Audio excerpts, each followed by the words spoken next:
Bien, pues en primer lugar va a intervenir don Alejandro Vián Ibáñez, es magistrado especialista de la jurisdicción de menores, actualmente y desde el año 2006, titular del Juzgado de Menores número 1 de Sevilla, tras ejercer como juez en la jurisdicción civil y penal de adultos, con destinos en el Vendrell, Tarragona y Donostia.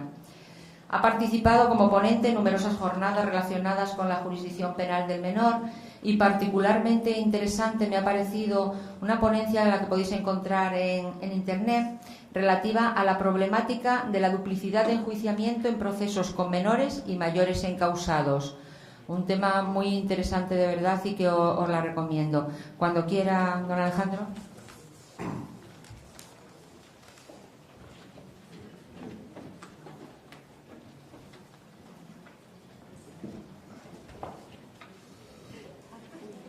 Bueno, pues buenos días a todos y en primer lugar pues agradecer a la organización de este congreso tan interesante el que haya contado conmigo para exponer una serie de cuestiones sobre qué hacemos en la jurisdicción de menores en los casos de violencia de género entre adolescentes. Es verdad que el título genérico de la ponencia o de la mesa redonda es lagunas jurídicas, pero lo cierto es que lagunas jurídicas hay más bien pocas. Lo que hay más bien son problemas a resolver, pero lagunas jurídicas como tales hay pocas. Lo primero que quiero decir es que puede resultar una paradoja, pero en un congreso donde se está analizando la violencia de género entre adolescentes, he de decir que actualmente, desde el punto de vista cuantitativo o estadístico, no constituye para nosotros, para los jueces de menores, ni para la jurisdicción de menores en general, ni mucho menos la principal preocupación. Nada que ver el volumen de asuntos de violencia de género que existe en la jurisdicción de menores con la jurisdicción de adultos. La jurisdicción de adultos es muchísimo mayor que el de menores. Y nada que ver tampoco la jurisdicción de menores o los casos de violencia de género entre menores en la jurisdicción de menores con un caso que sí es más problemático, que es la violencia intrafamiliar, es decir, la ejercida por los hijos sobre los padres. Eso sí es problemático, ¿vale? Es cierto que no existen datos estadísticos fiables a nivel nacional sobre los casos específicos de violencia de género entre adolescentes que se tramitan en los juzgados de menores, ¿vale? Las estadísticas no están bien hechas y por lo tanto no existen datos que sean fiables. Yo lo que he hecho ha sido coger los datos de mi juzgado, ¿vale? Que es un juzgado que, como sabéis, pertenece a una provincia importante de España y además a nivel provincial, no solo Sevilla capital, sino engloba la jurisdicción toda la provincia de Sevilla. Así, por ejemplo, para que os hagáis una idea, en el 2011, de 257 sentencias en total que hizo el juzgado, solo una fue de violencia de género entre adolescentes y además fue absolutoria por falta de pruebas. ¿Vale? Frente a eso, hubo 24 casos de violencia intrafamiliar, 24 sentencias. ¿Vale? En el 2012, de 259 sentencias que hizo el juzgado en todo el año, hubo 5 casos de violencia de género entre adolescentes. Una fue absolutoria por falta de pruebas, otra se impuso al menor una libertad vigilada con alejamiento, en la otra una libertad vigilada con obligación de someterse a tratamiento psicológico, en la otra se impuso al menor autor una libertad vigilada con tratamiento de deshabituación del consumo de sustancias tóxicas o estupefacientes, y en la otra fue un internamiento en un centro de reforma en régimen semiabierto, que además se acordó la suspensión del fallo con condición de que el menor cumpliera libertad vigilada más alejamiento. Frente a estos 5 casos de violencia de género, entendida como tal, hubo 32 casos de violencia intrafamiliar. ¿Vale? Si nos vamos al 2013, de un total de 241 sentencias, 5 casos también fueron de violencia de género. Solo 5. Una fue absolutoria por falta de pruebas, 2 fueron libertad vigilada con alejamiento, una se impuso en la sentencia tareas socioeducativas con alejamiento y la otra, la más grave, fue un internamiento en un centro de reforma en régimen semiabierto más alejamiento. ¿Vale? Frente a ello hubo 16 casos de violencia intrafamiliar. Y por último, en el 2014, los datos que refleja el juzgado, que como digo son perfectamente extrapolables a cualquier juzgado de una provincia similar a la de Sevilla. Si vamos a otras provincias de menor población, los datos todavía son menores. En el 2014, de 215 sentencias que lleva el juzgado, solo ha habido 3 casos de violencia de género. 1, absolutorio por falta de pruebas, y 2, libertad vigilada con tratamiento psicológico para el menor autor, más alejamiento de la víctima. Frente a ello, llevamos ya en el 2014 26 casos de violencia intrafamiliar. ¿Vale? Luego también me he molestado en ver si alguno de estos menores que había sido condenado por un caso de violencia de género en la jurisdicción de menores es reincidente o no es reincidente. Se ha vuelto a cometer un hecho de violencia de género. Y he comprobado que tan solo hay un caso. Según los datos del Decanato de Sevilla, tan solo existe un caso de reincidencia. Fue condenado en la jurisdicción de menores y también fue condenado posteriormente, ya como mayor de edad, en la jurisdicción de adultos. ¿Vale? Los demás casos, en principio, hemos de presuponer con optimismo que no han vuelto a cometer un hecho delictivo, al menos relacionado con la violencia de género. Claro, con estos datos lo que nos planteamos es si estamos haciendo las cosas muy bien. Porque si no hay casos de violencia de género entre adolescentes, ¿para qué estamos aquí? Si los casos son ridículos, ¿qué estamos haciendo aquí? ¿Se está trabajando bien en políticas de prevención de igualdad de género? Pues seguramente sí, porque la estadística refleja eso. ¿Están cambiando los valores de los menores? Parece ser que no, por lo que dice la prensa, pero sin embargo lo cierto es que los casos son muy aislados, contados y a efectos cuantitativos siempre son, como he dicho, ridículos. Ahora, existe también otra opción, que es coger una visión no tan optimista, sin ser alarmante, un poco más pesimista, donde influyen 3 factores. Por ejemplo, ¿existe violencia de género oculta entre adolescentes? Es decir, existen casos de violencia de género entre adolescentes que realmente no llegan a Fiscalía de Menores porque no se denuncian, con lo cual los casos existen, pero no se judicializan. Es posible, perfectamente posible. ¿Por qué? Pues tener en cuenta que estamos hablando de una víctima que por regla general también es menor de edad, porque también puede ser mayor de edad y el presunto autor menor de edad. Entonces aquí existen, por ejemplo, unos factores que pueden inducir a la víctima a no denunciar. Por ejemplo, la vergüenza, el temor a denunciar, el control emocional que puede ejercer el autor, aunque sea menor de edad, sobre la víctima. Existen los miedos e inseguridades propios de la víctima, que es menor de edad. ¿Qué dirán si se enteran en mi casa? ¿Qué dirán si se entera mi pandilla o mi grupo de amigos de que soy víctima de violencia de género por parte de mi novio? También puede intervenir otro factor, que es menor de edad, por lo tanto tiene inexperiencia. No conoce cuáles son los mecanismos, los recursos, los sistemas que tiene las instituciones a los cuales puede acogerse. Y luego existe otro factor fundamental también para esta posible violencia de género oculta, que es el estrés emocional. El someter a una víctima menor de edad de violencia de género o incluso mayor de edad a un proceso judicial. La jurisdicción de menores es una jurisdicción penal, es un proceso judicial, igual que el de mayores, lo que pasa que con una serie de especialidades. Existe estrés emocional para acudir a denunciar a la policía. Posteriormente tienes que ir a Fiscalía de Menores a ratificar la denuncia y posteriormente tienes que ir a un juicio, a una audiencia, como se llama en la jurisdicción de menores. ¿Todo ello qué conlleva? Pues conlleva un proceso de estrés emocional o lo que se denomina victimización secundaria. Entonces, puede ser que la víctima, la menor de edad, incluso aconsejada por sus padres, diga, pues para esto yo no denuncio. ¿Vale?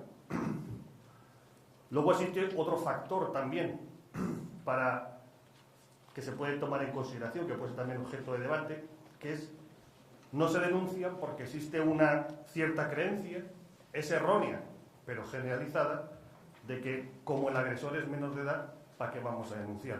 No le va a pasar nada, es menor, la jurisdicción de menores no vale para nada, le van a poner una amonestación, una prestación de servicios en beneficio de la comunidad, Para eso me ahorro todos los trámites, mi hija no sufre y el asunto nunca llega a judicializarse, ¿vale?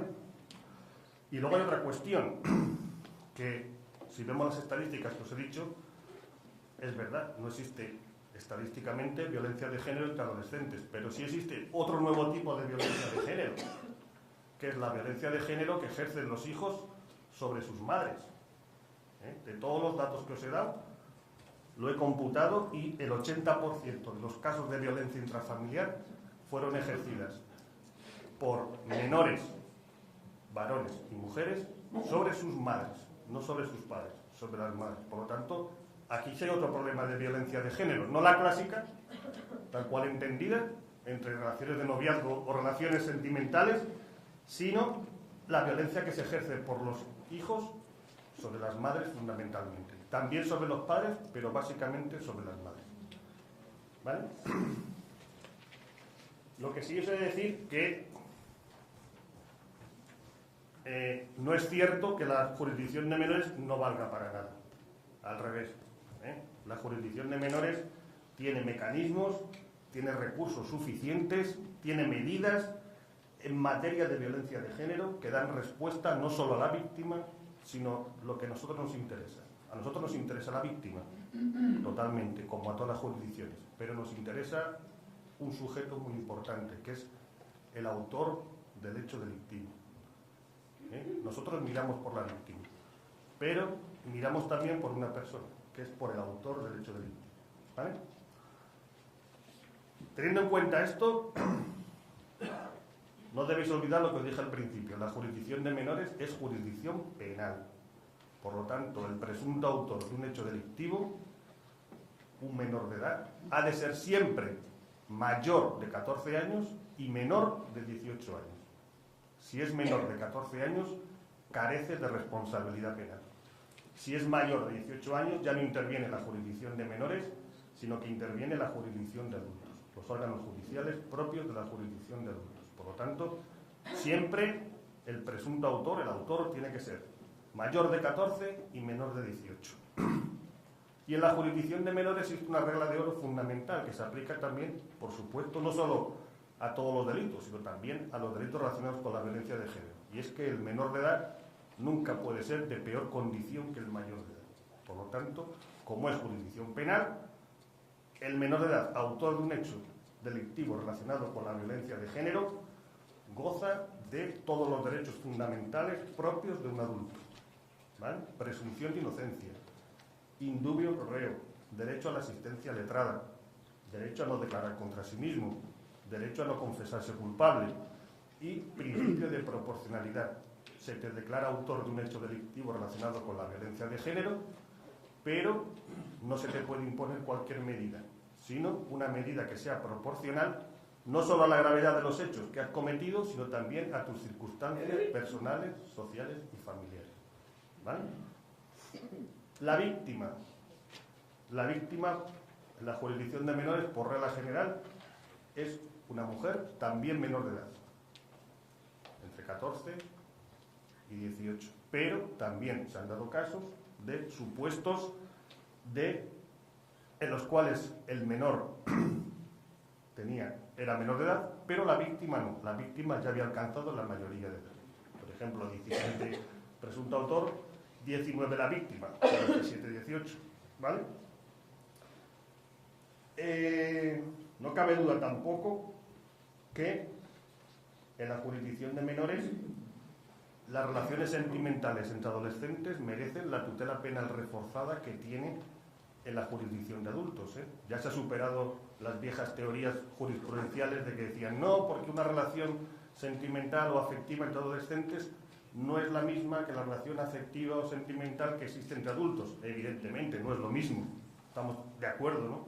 No existe esa nota de consistencia, estabilidad, no existe convivencia en el mismo domicilio. Por regla general, el menor autor o presunto autor de un hecho delictivo relacionado con la violencia de género vive con sus padres y la víctima vive con los suyos, ¿no?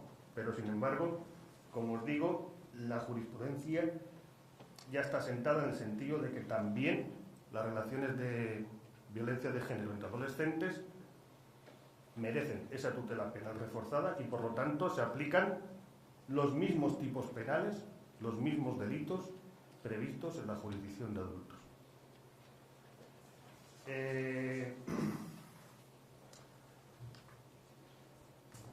Especialidades que tiene la jurisdicción de menores. En la jurisdicción de menores la instrucción corresponde al Ministerio Fiscal, ¿vale? No es el juez de instrucción quien instruye, como sucede en la jurisdicción de adultos, sino que la instrucción la lleva a cabo el Ministerio Fiscal. Interviene el juez de menores con triple función. Es juez de garantías durante la fase de instrucción, ¿vale? Es juez sentenciador y además es juez de vigilancia penitenciaria. Juez sentenciador porque va a ser él la persona que va a elaborar, va a dictar sentencia en definitiva, y también es juez de vigilancia penitenciaria en el sentido de que va a ser el juez de menores que ha dictado la sentencia quien se va a encargar de controlar la ejecución de la medida que se le ha impuesto a un menor ya declarado responsable de un delito relacionado con la violencia de género, ¿vale? Y luego interviene también, aparte de evidentemente el abogado del menor, interviene también una figura que es el equipo técnico, ¿vale? El equipo técnico que es el encargado de redactar un informe, que suele ser bastante completo, sobre las circunstancias personales, sociales y familiares del menor, ¿vale? Analizando todos sus factores de riesgo y de no de riesgo, y al final proponiendo una medida a imponer al menor en caso de sentencia condenatoria que ellos consideran más adecuada. Pero esta proposición de medida no es vinculante para el juez de menores, es simplemente orientativa. El juez de menores la puede coger o puede adoptar otra cualquiera de las previstas en la ley. Como os dije, la ley del menor tiene recursos suficientes y mecanismos suficientes para actuar contra un menor presunto autor y ya declarado autor por sentencia firme responsable de un delito relacionado con la violencia de género. Existen mecanismos legales para actuar contra un menor presunto autor. Es decir, todavía no existe una sentencia firme, pero sí existe un procedimiento en Fiscalía de Menores donde se denuncia un hecho relacionado con la violencia de género en el cual el presunto autor es menor de edad.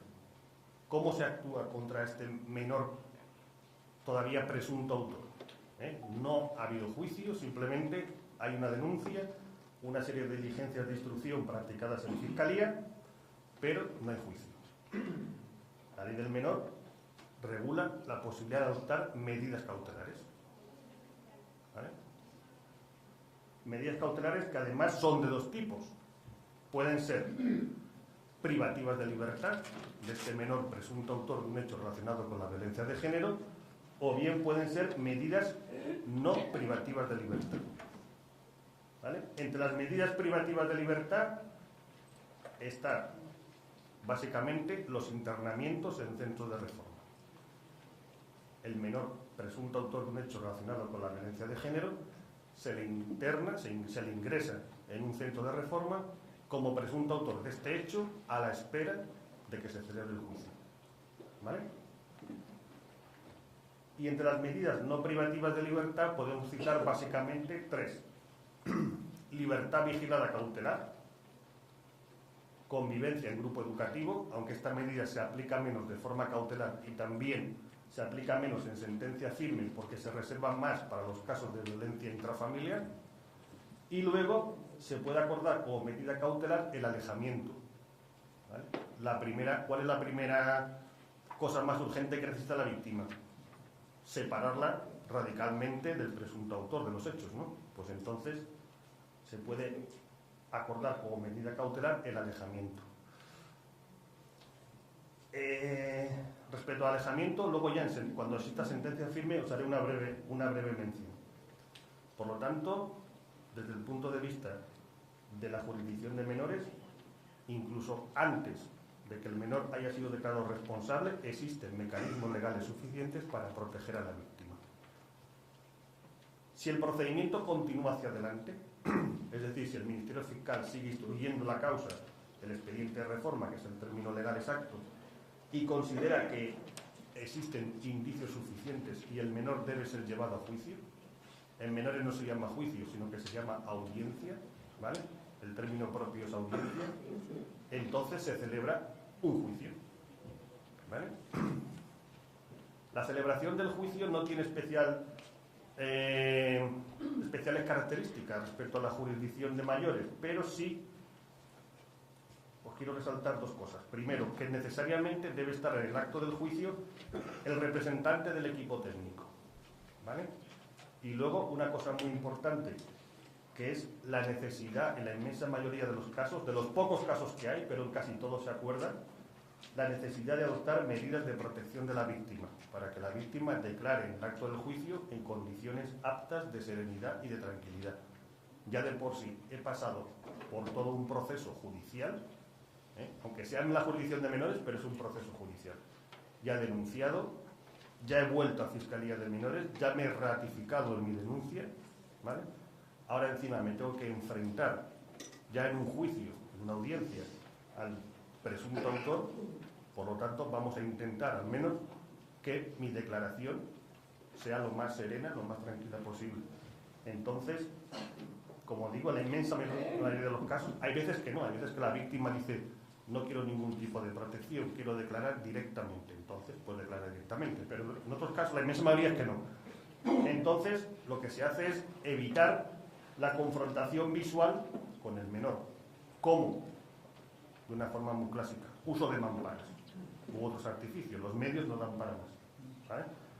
O bien, también en algunos casos, la utilización de un sistema de videoconferencia, ¿vale? Pero en todo caso, estas dos medidas se adoptan, o una o la otra, para por lo menos intentar moderar el efecto de victimización secundaria, ¿vale? ¿Cuáles son las pruebas? Las pruebas que el juez de menores toma en consideración para decidir si un menor es responsable o no es responsable de un hecho delictivo relacionado con la violencia de género. Pues básicamente son tres.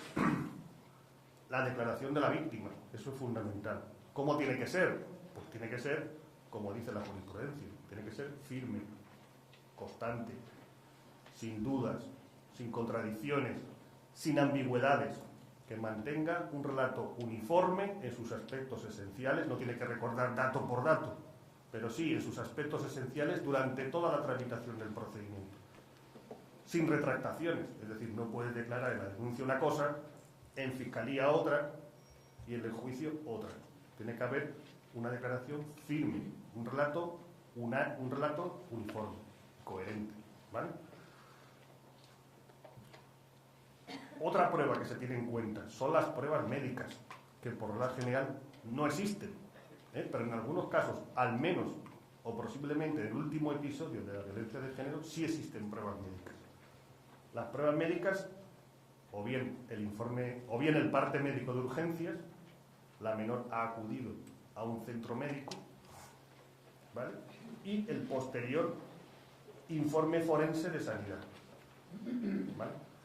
Lo normal en los pocos casos de violencia de género es que no existan estas pruebas médicas, porque aunque se denuncian que me ha agredido en numerosas ocasiones, al menos en la jurisdicción de menores casi nunca o muy pocas veces existen partes médicos.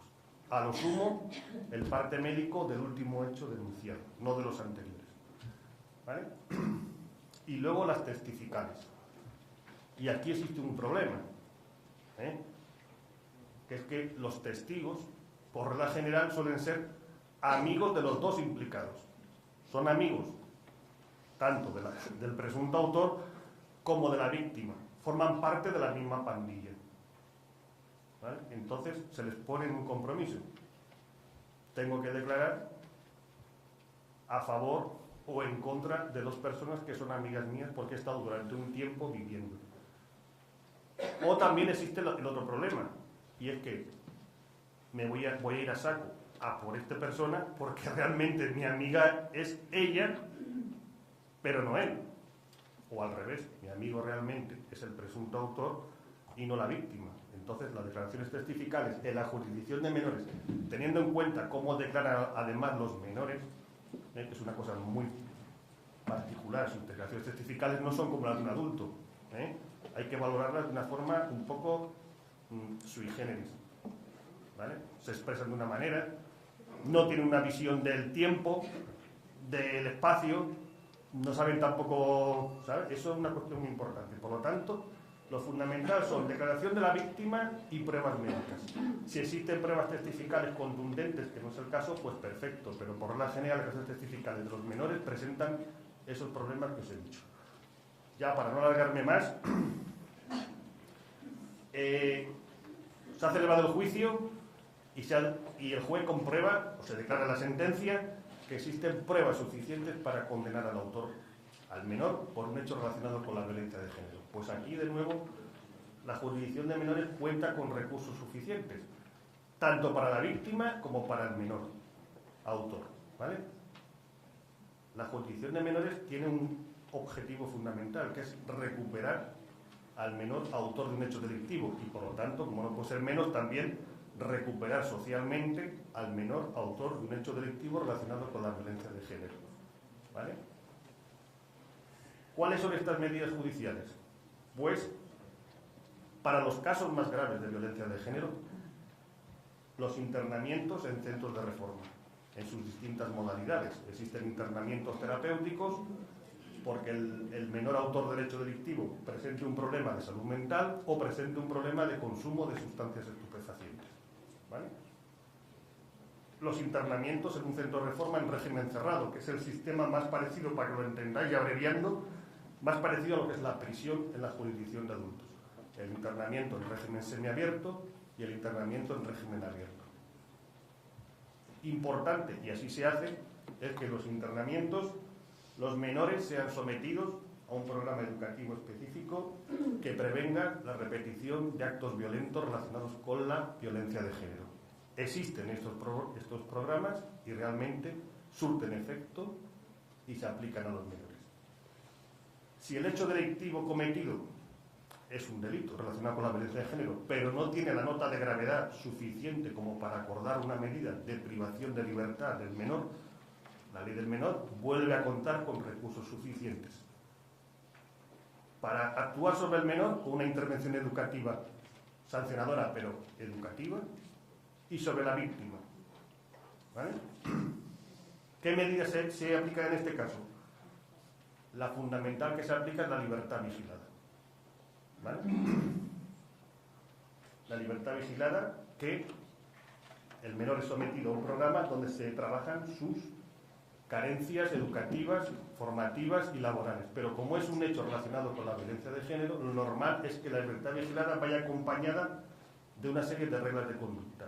La obligación del menor de acudir a programas específicos relacionados con la violencia de género, programas de educación sexual, programas de fomento de la igualdad o programas de reflexión sobre los factores que inciden o han incidido en la discriminación de género que ha ejercido, ¿vale?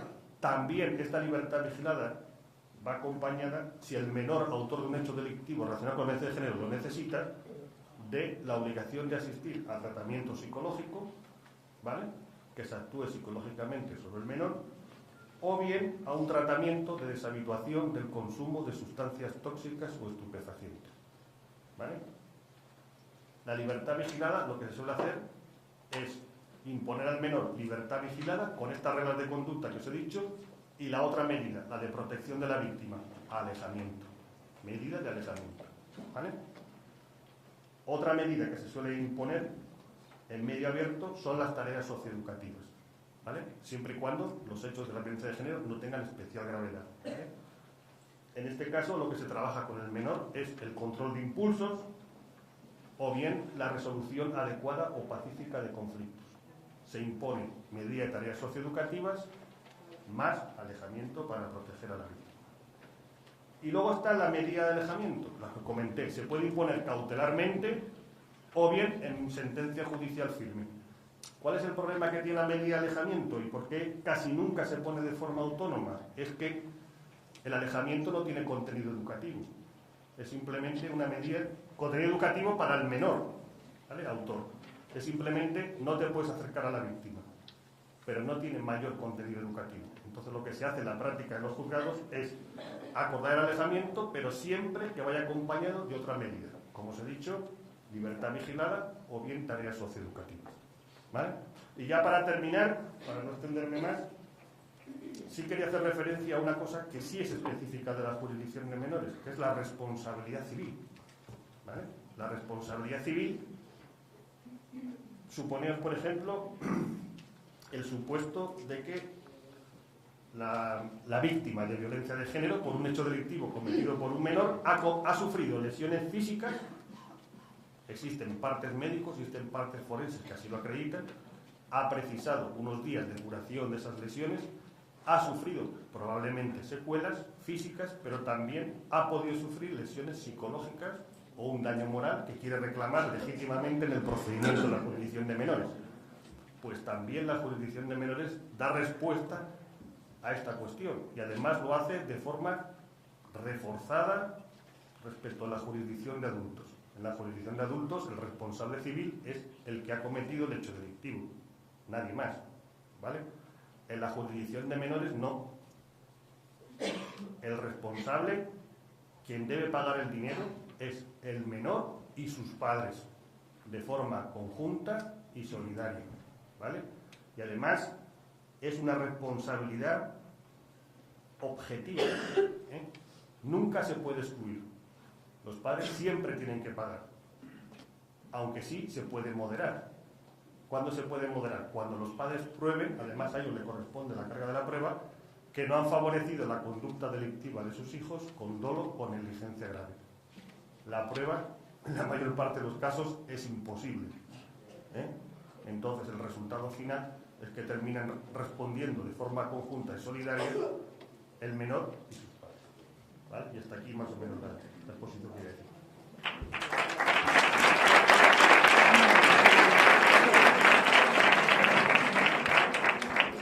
Bueno, yo creo que ha sido... Esto también funciona, ¿no? Sí. Que ha sido una exposición magnífica. Quiero pedirte perdón en primer lugar por el teléfono, que es imperdonable, vamos. Pero, me ha parecido muy importante y además hay tres cosas en las que antes de empezar el debate, a ver qué os parece a vosotros, ¿no? Ha empezado diciendo que las denuncias, hay muy pocas denuncias de violencia de género entre adolescentes, pero luego ha aclarado unas cosas que pudiera ser la causa de esa disminución de las denuncias y ha aclarado muy bien que no hay impunidad para el menor, sí que existen mecanismos para proteger a la víctima. Una cosa que me parece muy importante, que dentro de la jurisdicción del menor está por encima además de la de adultos. Si se le impone una medida, además va acompañado de un tratamiento educativo, que eso no ocurre y estamos ahora ya pensando que en adultos el agresor, el tratamiento... En el menor sí existe eso y es muy importante. Entonces, creo que es todo lo que ha dicho y además las medidas civiles. O sea, yo creo que son tres cosas que ha dejado muy claras, que rompen algunos mitos, que por eso lagunas jurídicas, no existen esas lagunas jurídicas. A lo mejor hay un poco de desconocimiento, un poco de... no sé qué os parece a vosotros. Si os parece, tenéis alguna pregunta, se la hacemos a él y luego ya pasamos al siguiente ponente, ¿vale?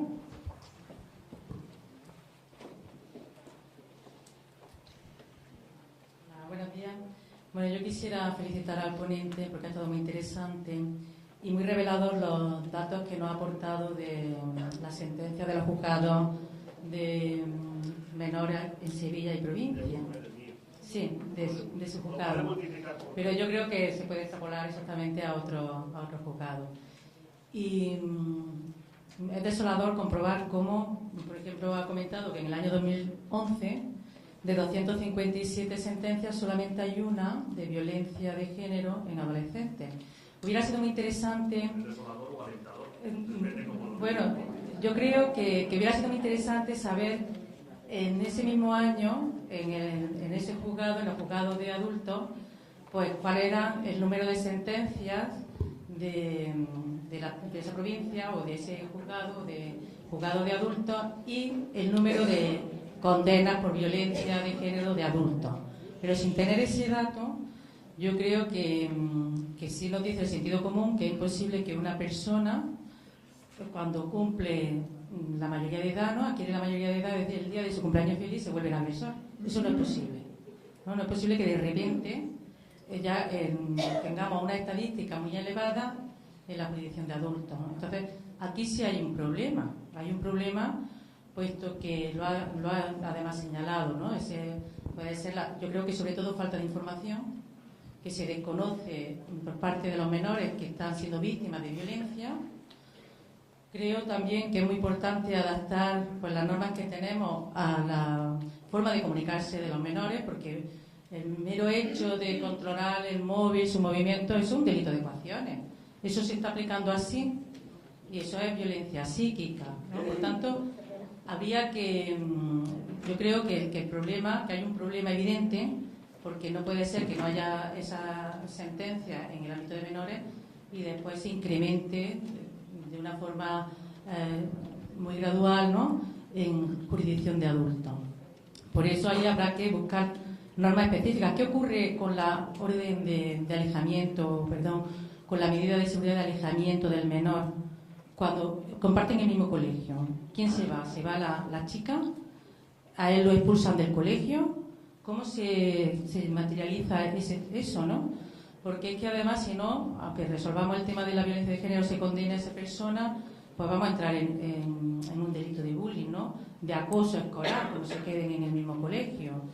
Esto yo creo que hay que, pues evidentemente requiere mucho debate, ver cuáles tienen que ser las medidas específicas que habrá que aplicarle a los menores, y simplemente también señalar que me ha parecido interesantísimo que se detecte que existe lo que es las agresiones de hijos hacia madres, donde se revela que también la ley de violencia de género actual se ha quedado corta, no incluye todos los casos o no protege a todas las mujeres, puesto que es necesario, como bien ha señalado, esa relación de pareja o expareja.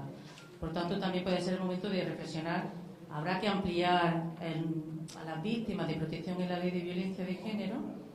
Vale, muchas gracias. Vale, como son muchas cosas, a ver si me acuerdo de todas.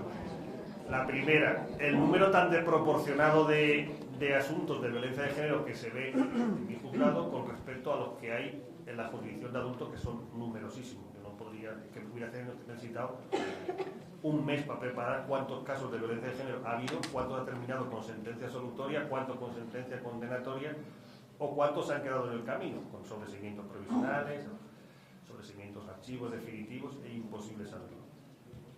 Hay una cuestión primera, y es que la jurisdicción de menores solo coge una franja de edad muy concreta.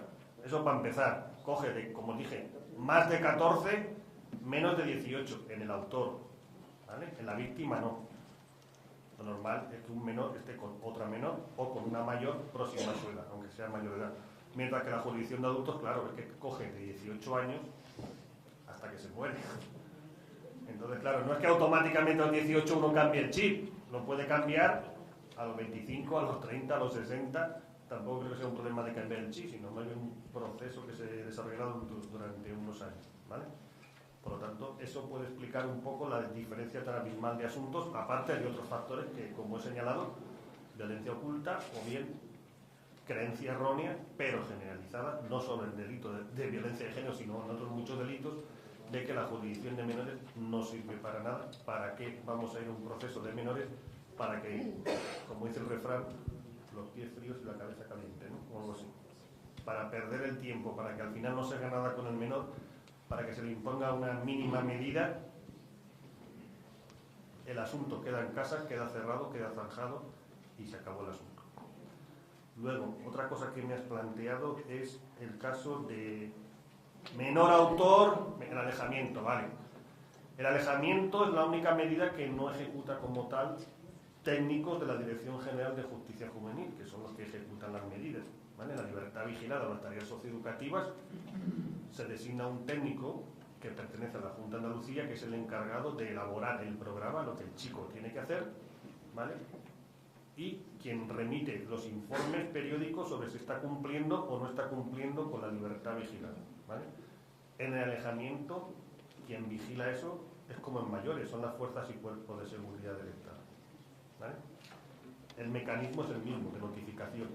Se liban los oficios correspondientes a las fuerzas y cuerpos de seguridad que dice: este menor no puede aproximarse a menos de 100, 200, 300 metros con esta persona, porque es víctima probable o ya víctima segura declarada en sentencia firme de un hecho de violencia de género, y tampoco puede comunicarse con ella por cualquier medio o procedimiento. Si los dos van al mismo colegio, tampoco existe mucho problema, ¿vale? La víctima se queda en el colegio, igual la víctima ya se ha cambiado de colegio, que también puede pasar antes de denunciar, pero si sigue en el mismo colegio no hay ningún problema.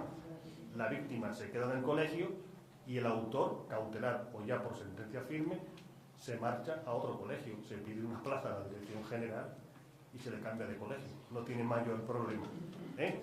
Si además el autor tiene 14, 15 o 16, está en edad de enseñanza obligatoria, por lo tanto, además es que existe obligación de trasladarlo a otro colegio. No es problemático. No sé si me has hecho alguna pregunta más.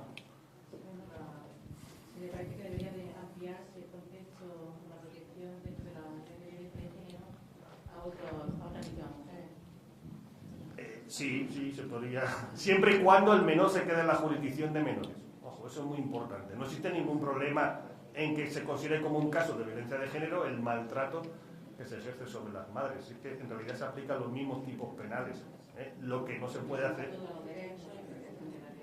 Bueno, es que también es complicado. Cuando una madre denuncia ya en Fiscalía de Menores es porque ya ha aguantado todo lo que tenía que aguantar, es que ya va entregada.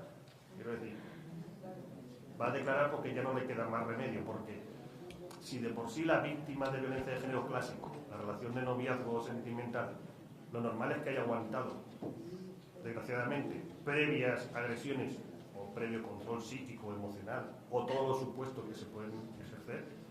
En el caso de las madres todavía ese aguante es mucho mayor. Ya cuando la madre va a denunciar, ya porque no tiene otra solución, ya está completamente desesperada. Pero vamos, sí, se puede considerar un caso de violencia de género siempre y cuando el menor autor de los hechos se quede en la jurisdicción de menores. Por supuesto, si se va a violencia de género en adultos, no, rotundamente no. ¿Vale? Si no cambia de jurisdicción, se puede considerar violencia de género. Ahora, si eso supone que ese menor de edad, mayor de 14 años, 18, tiene que irse a los juzgados de violencia de género especializados, rotundamente no. Vamos, sin discusión. Podemos discutir de lo que quieran, de rebajar la pena, de ampliarla, pero de sacarlo no.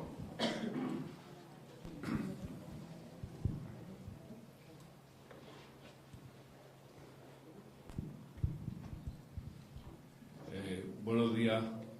Yo quisiera darle las gracias por su disposición a venir aquí a que le preguntemos todas las dudas que tenemos, que no son pocas. Yo soy Policía Nacional, mi nombre es Miguel Guerrero. Creo que la ley, según se habló ayer, pues está resultando un tanto un fracaso. Posiblemente la ley sea fantástica, pero las herramientas reales con las que dispone la sociedad no tienen los recursos necesarios, puesto que el resultado no es el mejor, ¿no? Tal y como usted dice, las víctimas menores tienen todo un calvario hasta que llegan al juzgado, hasta que llegan a su protección, ¿no? Se sienten indefensos, hay grupos sociales marginales con los que no pueden, los amigos, el liderazgo, incluso socialmente se reconoce que el menor de edad que va a fiscalía pero que luego sale, que no le pasa nada, es un líder, cosa que no es cierta, pero ellos lo entienden así. Con lo cual creo que el mensaje que estamos vendiendo no es el adecuado. Creo que haría falta que la ley fuera totalmente inmediata y contundente para que entendieran el mensaje. Violencia en menores hay muchísimas, pero no llega, no puede llegar porque se tapan uno a otro, porque tienen miedo a que las herramientas llegan tarde.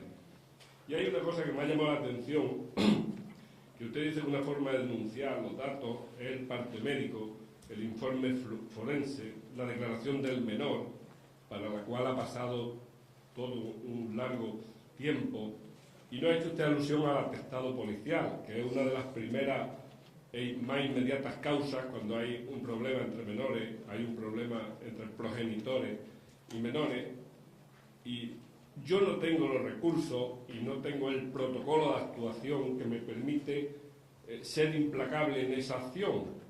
Me gustaría, a ver si nos pudiera aclarar algo, porque yo particularmente trabajo con menores y me gustaría ser muy positivo a la hora de mi trabajo y hacer las cosas muy bien, pero me veo bastante indefenso con la ley en la mano.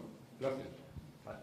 Cuando ha dicho que la ley es mala o que no funciona, ¿a cuál se refiere? ¿A la ley de violencia de género o a la ley del menor? La ley de violencia de género incluida en la ley del menor. Bueno, la ley del menor es una cosa, la ley de violencia de género es otra La completamente distinta. violencia de género en el menor, Sí, ¿vale? Podemos conexionarla con la violencia de género. sí, sí. Manifiestamente mejorable es la ley del menor, pero no la ley del menor. Manifiestamente mejorable es el Código Civil, el Código Penal, la ley del suelo, la ley de contratación pública. Todo es manifiestamente mejorable en este país y en otros muchos también, claro. Evidentemente. ¿Que existe violencia oculta? Ya lo he dicho. Y usted posiblemente lo sepa más que yo todavía.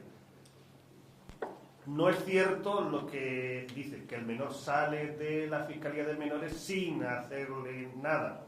No es cierto. Algo se le hace.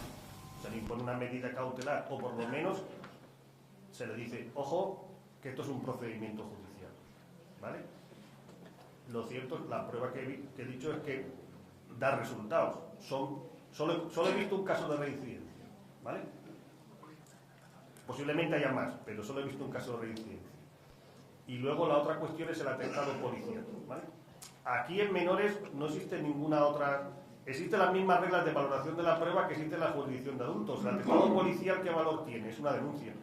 Tiene el valor de denuncia, por lo tanto se le da ese valor, el de denuncia. ¿Qué puede suceder? Puede suceder que la menor, por ejemplo, se acoja a su derecho a no declarar. La menor víctima, el 416 de la Ley de Enjuiciamiento Criminal, se puede aplicar perfectamente. Y los policías, como es lógico, llegan a posteriori de los hechos. ¿Vale? ¿Y qué ven? Pues pueden ver a una menor que tiene el ojo sangrando, la ceja partida. Y existe un parte médico, ¿vale? Que dice que la menor presenta herida incisa en la ceja del ojo izquierdo. Y existe un informe médico forense que lo dice, que esta menor presenta esto. ¿Qué ocurre? Que es que la menor no ha declarado. En el acto del juicio no ha declarado. Se ha acogido a su derecho a no declarar. El menor ha negado los hechos. ¿Vale? ¿Qué prueba lo que dice el policía? El policía lo único que prueba no es el autor, no es quién ha sido el autor. Lo que prueba es que esa menor tiene la ceja abierta. ¿Qué prueban los partes médicos? Efectivamente, esa menor tiene la ceja abierta. ¿Pero prueba algo sobre quién la causa las lesiones?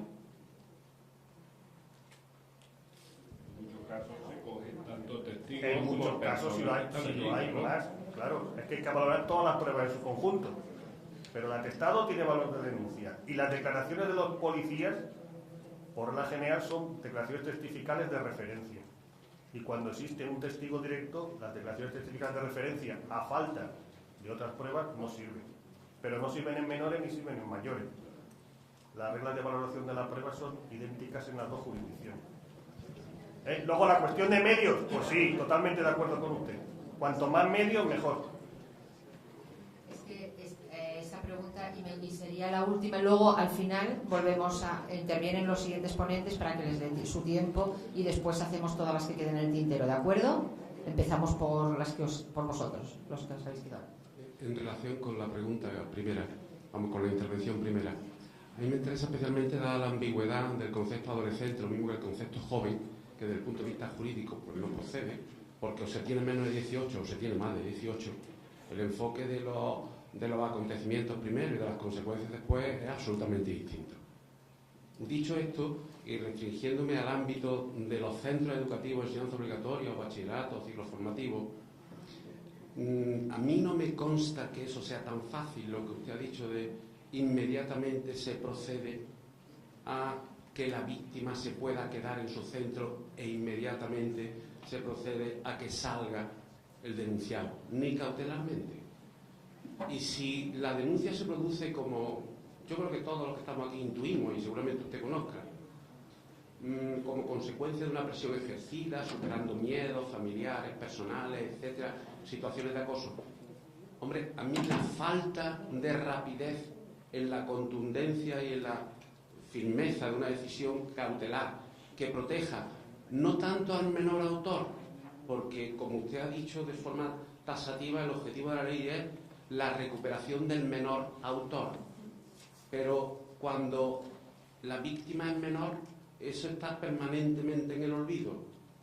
Entonces, poniendo el foco sobre ella, la agilidad en la tramitación de denuncia, medida cautelar automática de alejamiento del centro, porque si no la convivencia va a ser imposible, a mí no me consta que se produzca así.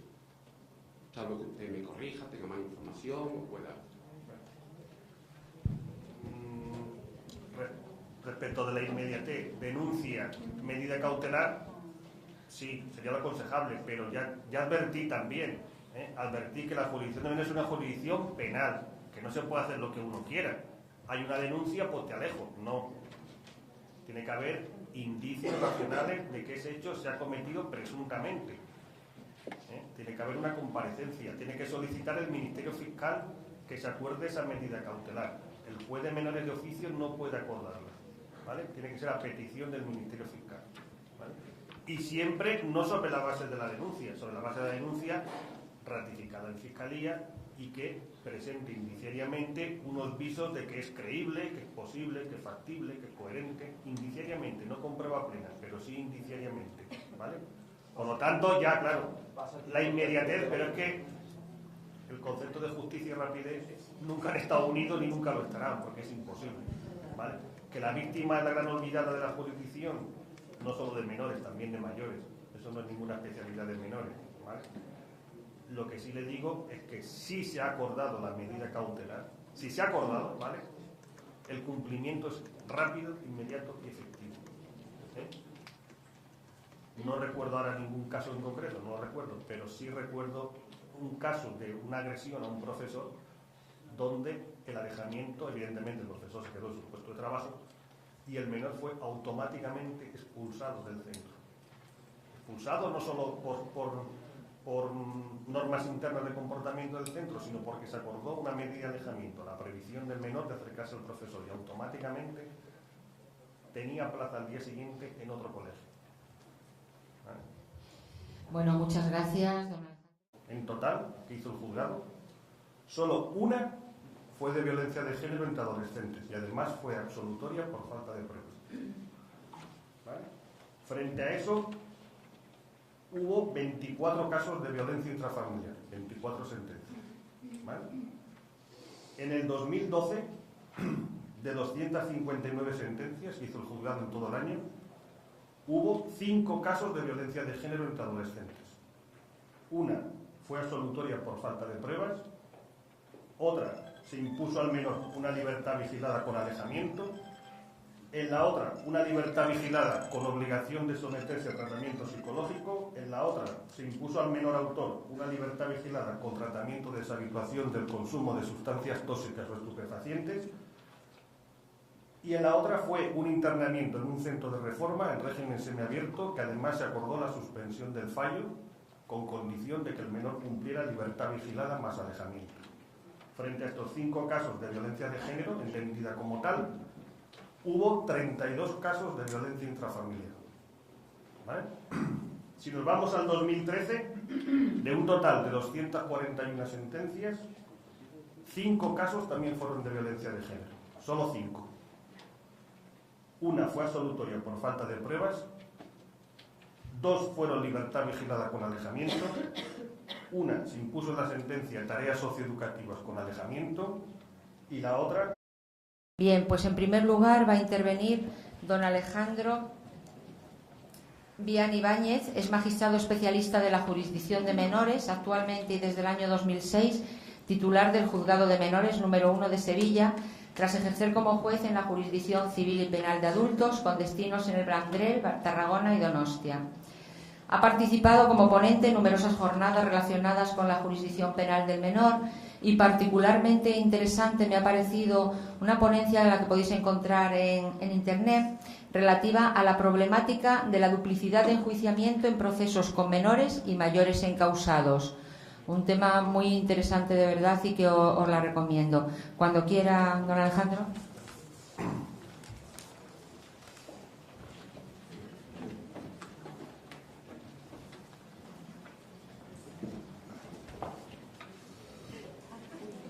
Bueno, pues buenos días a todos y en primer lugar pues agradecer a la organización de este congreso tan interesante el que haya contado conmigo para exponer una serie de cuestiones sobre qué hacemos en la jurisdicción de menores en los casos de violencia de género entre adolescentes.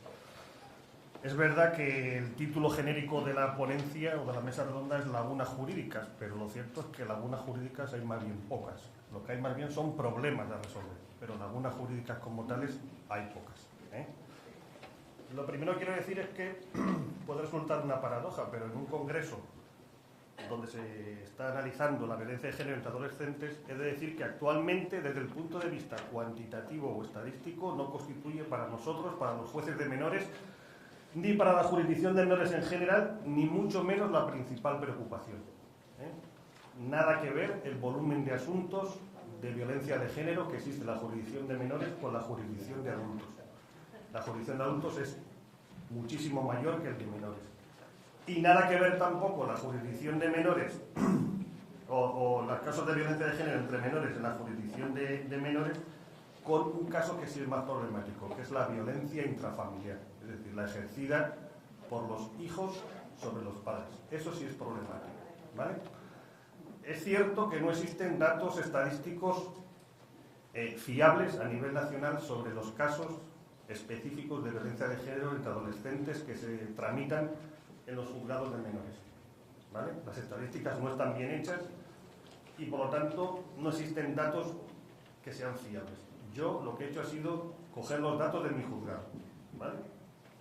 Que es un juzgado que, como sabéis, pertenece a una provincia importante de España y además a nivel provincial, no solo Sevilla capital, sino engloba la jurisdicción toda la provincia de Sevilla.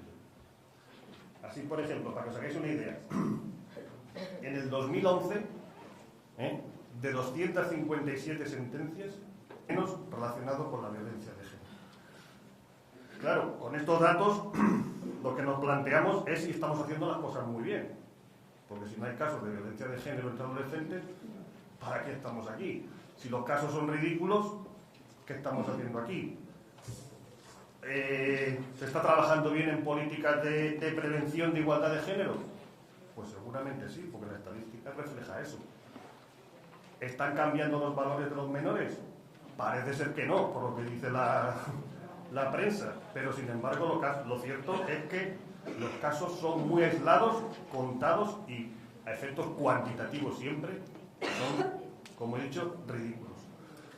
Ahora, existe también otra opción, que es coger una visión no tan optimista, sin ser alarmante, un poco más pesimista, donde influyen tres factores. Por ejemplo, ¿existe violencia de género oculta entre adolescentes? Es decir, existen casos de violencia de género entre adolescentes que realmente no llegan a Fiscalía de Menores porque no se denuncian, con lo cual los casos existen, pero no se judicializan. Es posible, perfectamente posible. ¿Por qué? Pues tener en cuenta que estamos hablando de una víctima que por regla general también es menor de edad, porque también puede ser mayor de edad y el presunto autor menor de edad. Entonces aquí existe, por ejemplo, unos factores que pueden... La más grave fue un internamiento en un centro de reforma en régimen semiabierto más alejamiento, ¿vale? Frente a ello hubo 16 casos de violencia intrafamiliar. Y por último, en el 2014, los datos que refleja el juzgado, que como digo son perfectamente extrapolables a cualquier juzgado de una provincia similar a la de Sevilla, si vamos a otras provincias de menor población, los datos todavía son menores. En el 2014, de 215 sentencias que lleva el juzgado, solo ha habido 3 casos de violencia de género.